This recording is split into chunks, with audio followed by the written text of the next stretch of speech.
জন্য কুরবানি প্রত্যেকে যার উপরেই ওয়াজিব হয় তারই আদায় করা উচিত।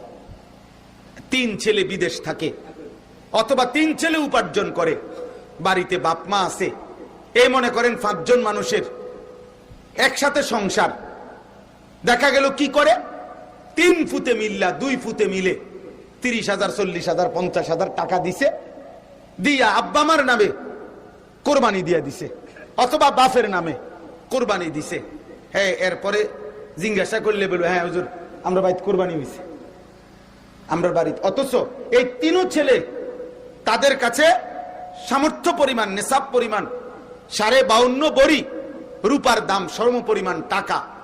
1 বড়ি রূপার দাম যদি সর্বোচ্চ বাজারে 1700-1800 টাকা হয় 1 বড়ি রূপার দাম, তাহলে 1 লাখ টাকার নিচে, তাহলে 1 লক্ষ টাকার নিচে হয়, তাহলে যার কাছে 1 লক্ষ টাকার নিচে নিত্য প্রয়োজনীয় অতিরিক্ত সম্পদ মাল জমা আছে তার উপরে কোরবানি ওয়াজিব। তাহলে প্রবাসী ছেলেদের কাছে 90,000 1 লাখ টাকা থাকে না? কথা বলেন না কেন? উপার্জনকারী ছেলেদের কাছে আজকে 3 বছর চাকরি করে 4 বছর চাকরি করে ব্যবসা করে, মনে করেন বিয়ে করে নাই কিন্তু উপার্জন করে, বালেক সাবালক ছেলে, তাইলে তার তো উপার্জন আছে, তার তো টাকা আছে জমা আছে, তার তো শুধু এই বাড়িতে যে 20,000 টাকা দিছে এই 20,000 না তার টাকা, তার কাছে আরো টাকা আছে না? কথা বলেন না কেন? তাইলে এই 3 জনের উপরে কোরবানি ওয়াজিব। তাইলে যদি বাপ মার নামে কোরবানি দেয় নিঃসন্দেহে বাবা মার কোরবানি হবে, ছেলে বাপ মারে যে দিছে এটার সওয়াব পাবে, কিন্তু তার উপরে যে কোরবানি ওয়াজিব ছিল আল্লাহর কসম ওই কোরবানি আদায় হবে না, হবে না, হবে না, দৈন্তান্নায় কান্না। তাহলে এই জন্য আমনগো বাড়িতে কোরবানি হয়েছে, আমনগো বাড়িতে গোস্তখানার ব্যবস্থা হয়েছে। কোরবানি হবে তো যত জনের উপরে কোরবানি আসছে অত জনের কোরবানি দিলে। কথা বোঝেন নাই? আমরা তো 1 লগে, আপনি 1 লগে না 2 লগে, এটা তো আমার দেখার বিষয় না। হেতে তো এখনো বিয়েই করে না হুজুর, হেতের কি এর কোরবানি?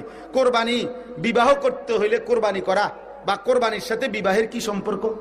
হেতে বিয়ে করে নাই, এখন আর দেরি আছে, আগামী মাসে 5-6 তারিখের দিকে কোরবানি, আপনি এখন বিয়ে করে এলাম।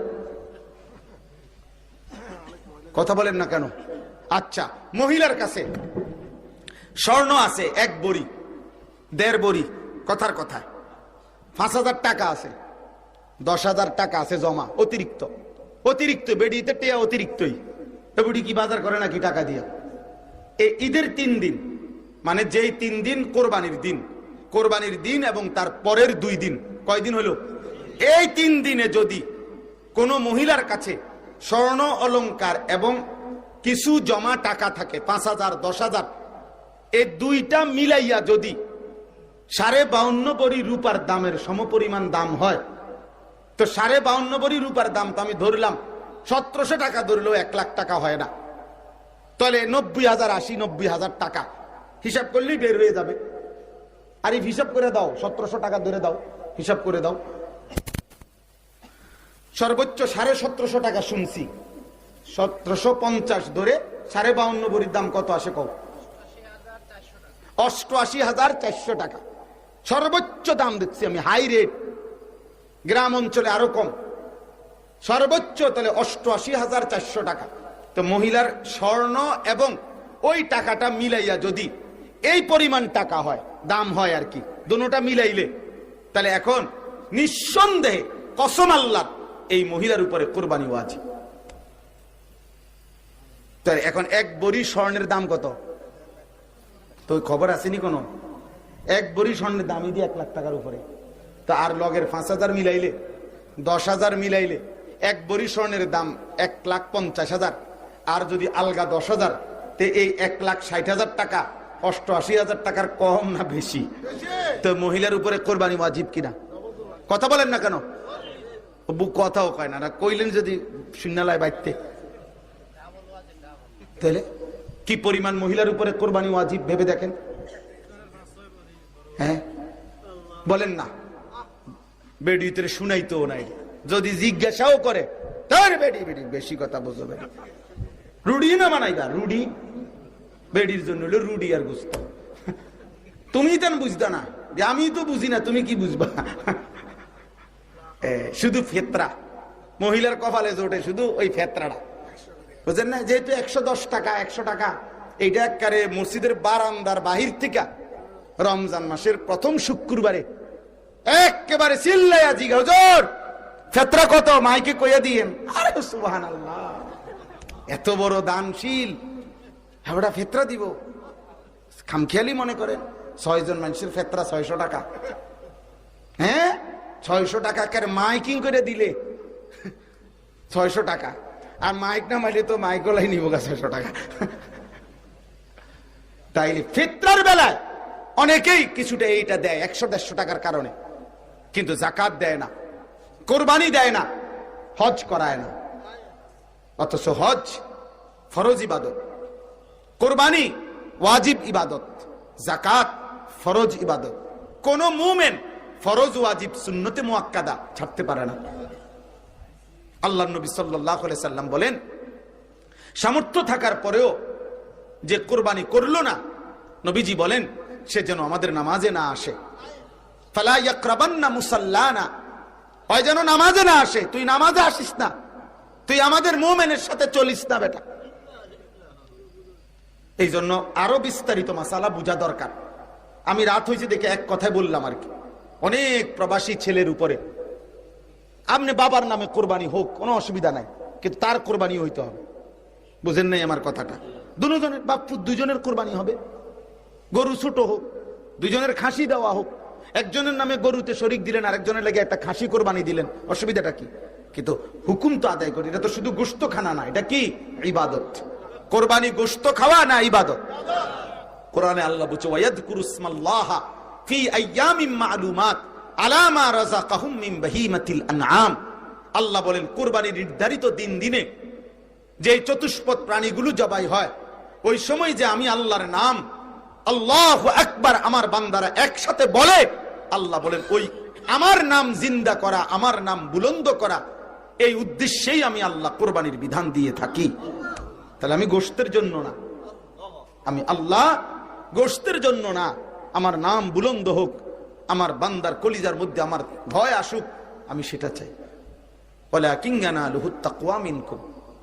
এজন্য প্রত্যেকে আরো বিস্তারিত নিজেদের আশেপাশের আলেম থেকে কোরবানির মাসআলা জেনে নেবেন, কোরবানির মাসআলা জেনে নেবেন। খামখেয়ালি করেন না। মা বোন যারা শুনতেছেন মাইকে, আপনাদেরকেও বলি, নিজের স্বর্ণের বলে তো আমি কোত্থেকে দিব, আমার টাকা আসবে কোত্থেকে? এই স্বর্ণ থেকে দিবেন, ওই জমানো টাকার থেকে দিবেন। আপনার স্বামীকে মহব্বতের সাথে বলবেন যে সারা জিন্দেগি তোমার ঘর করলাম, তোমার জন্য জীবনের সবকিছু দিলাম, তুমি আমার একটা কোরবানি কদ্দুর এদ্দুরও দিতা না? তো বলেন, মহব্বত করে আন্তরিকতার সাথে করেন, যেভাবে হোক।